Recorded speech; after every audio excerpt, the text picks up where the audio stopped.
कार्यकर्ता शिवानंद द्विवेदी ने 25 लाख रुपए तक की प्रशासकीय स्वीकृति जारी किए जाने की पंचायत एवं ग्रामीण विकास विभाग द्वारा ग्राम पंचायतों को दी गई सख्ती और अनाधिकृत तौर पर ग्रामीण यांत्रिकी सेवा एवं अन्य संबंधित विभागों के द्वारा अनाधिकृत हस्तक्षेप को लेकर बड़े सवाल खड़े किए। अभी हाल ही में रीवा और मऊगंज में डीएमएफ और मनरेगा के कन्वर्जेंस से कई निर्माण कार्यों की डीपीआर और तकनीकी स्वीकृति आदेश जारी किए गए, जिसमें कई कार्य तो 25 लाख रुपए की सीमा के नीचे और कई 25 लाख रुपए से ऊपर स्वीकृत किए गए। जो कार्य 25 लाख रुपए की सीमा के नीचे हैं उनमें पंचायत एवं ग्रामीण विकास विभाग के आदेश के अनुसार निर्माण एजेंसी ग्राम पंचायतों को ही रखा जाना है, जिसकी प्रशासकीय स्वीकृति जारी करने की शक्तियां ग्राम पंचायतों को प्रदान की गई है। पंचायत एवं ग्रामीण विकास विभाग द्वारा 20 जनवरी 2023 को जारी आदेश क्रमांक 485 एवं 1 अक्टूबर 2024 को जारी एक अन्य आदेश 6579 में स्पष्ट तौर पर उल्लेख किया गया है कि पूर्व की 15 लाख रुपए तक के निर्माण कार्यों की सीमा को बढ़ाकर अब 25 लाख रुपए किया जाता है एवं ऐसे समस्त निर्माण कार्यों की प्रशासकीय स्वीकृति आदेश जारी करने की शक्तियां अब ग्राम पंचायतों के पास होगी। तात्पर्य हुआ कि जिन ग्राम पंचायतों के सरपंच सचिव 15 लाख तक के निर्माण कार्य करा सकते थे और उपयंत्री सहायक की निगरानी में कार्य करते थे, अब उसे वे बढ़ाकर 25 लाख रुपए तक का कार्य करा सकते हैं। लेकिन यहाँ भी पंचायत के अधिकार क्षेत्र में अनाधिकृत तौर पर हस्तक्षेप कर ग्रामीण यांत्रिकी सेवा में बैठे हुए कई दलाल ठेकेदार नेताओं से जुगाड़ लगाकर कमजोर किस्म के सरपंच सचिव वाली ग्राम पंचायतों के अधिकार क्षेत्र का हनन कर रहे हैं और इसमें कार्यपालन यंत्री ऐसे दलालों का भरपूर सहयोग प्रदान कर रहे हैं। जाहिर है कोई अनाधिकृत काम में सहयोग क्यों प्रदान करेगा, वह इसलिए क्योंकि इसमें अच्छा खासा कमीशन का खेल चल रहा है। बिना निविदा कोटेशन जारी किए और बिना पेपर में इश्तिहार दिए ज्यादातर ऐसे कार्य टेबल के नीचे अपने मनचाहे ठेकेदारों को सौंप दिए जाते हैं और इसमें विभागीय उच्च अधिकारियों सहित कार्यपालन यंत्री, अधीक्षण यंत्री एवं अन्य अधिकारियों तक अच्छी खासी कमीशन पहुंच रही होती है। ऐसे में जो जनप्रतिनिधि जनता द्वारा चुन कर आए हैं वह 5 साल बाद जनता को मुंह दिखाने के काबिल नहीं बचते, क्योंकि उनके पास कोई भी ऐसा कार्य नहीं होता जिसे उनके द्वारा स्वयं कराया गया है और वह जनता को जवाब दे सके। इस बात को लेकर सामाजिक कार्यकर्ता शिवानंद द्विवेदी ने ग्राम पंचायतों के अधिकार क्षेत्र में दलाली करने वाले ठेकेदारों और कमीशनखोर ऐसे अधिकारियों पर प्रश्न खड़ा किया है।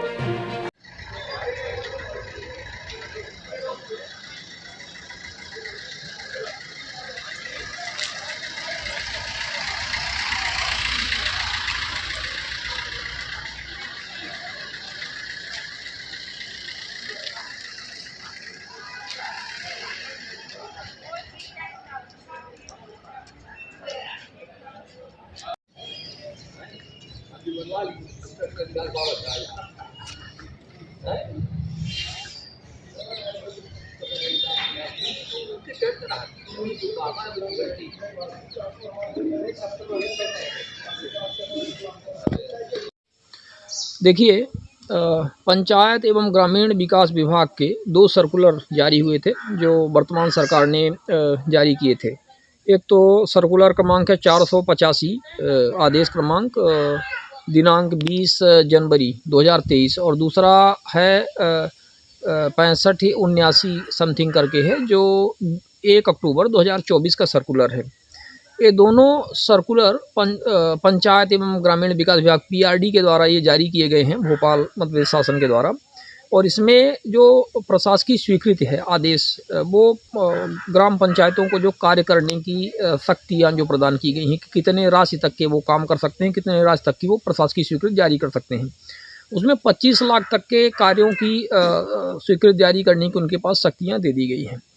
अब बड़ा सवाल यह है कि जो वर्तमान में हम रीवा ज़िले की बात कर रहे हैं, अभी रीवा और मऊगंज की, ये पूरे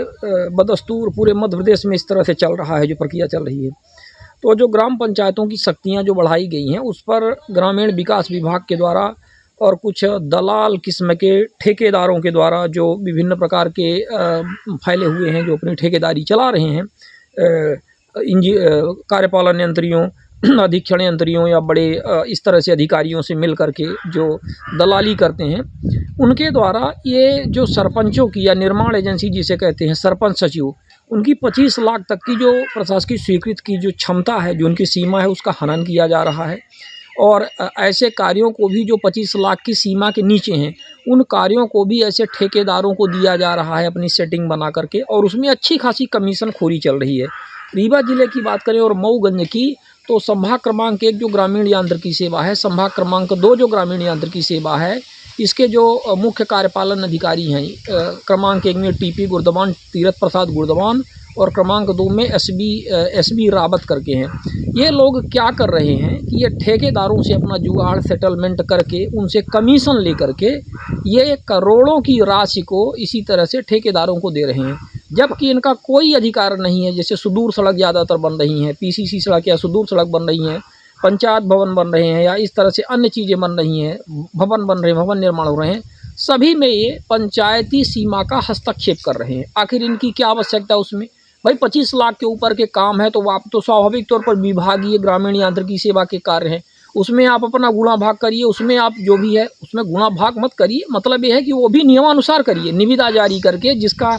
हो तो उसको दीजिए, लेकिन ऑनलाइन निविदा जारी नहीं की जाती है, ऑफलाइन टेबल के नीचे निविदा जारी करके बहुत सारे इस तरह से निविदा कोटेशन के मामले हैं जो शिकायत भी है, इसकी जाँच चल रही है। तो इस तरह से इनकी कार्यप्रणाली चल रही है। तो हमारा सिर्फ इसमें कहना ये है कि ग्राम पंचायतों का जो अधिकार क्षेत्र है उसमें ये हनन बिल्कुल ना करें, और 25 लाख तक की सीमा जो निर्धारित की गई है शासन के द्वारा, दिशा निर्देश आदेश जारी किए गए हैं, वो पंचायतों के अंतर्गत ही होने चाहिए। और उन सुदूर सड़कों या किसी भी तरह के 25 लाख के नीचे तक के काम में किसी भी तरह का कोई ग्रामीण यांत्रिकी सेवा या अन्य विभागीय कार्यों की पंचायत को छोड़ करके, ग्राम पंचायत को छोड़ करके कोई हस्तक्षेप नहीं होना चाहिए। Every passionate child has a unique story. Mount Ara Convent School. Mount Ara Convent School believes that a better future lies where children can love themselves. Mount Ara Convent School have trained and experienced teacher, modern infrastructure, van facility, big playground, pedagogically designed curriculum, CCTV surveillance in all classes.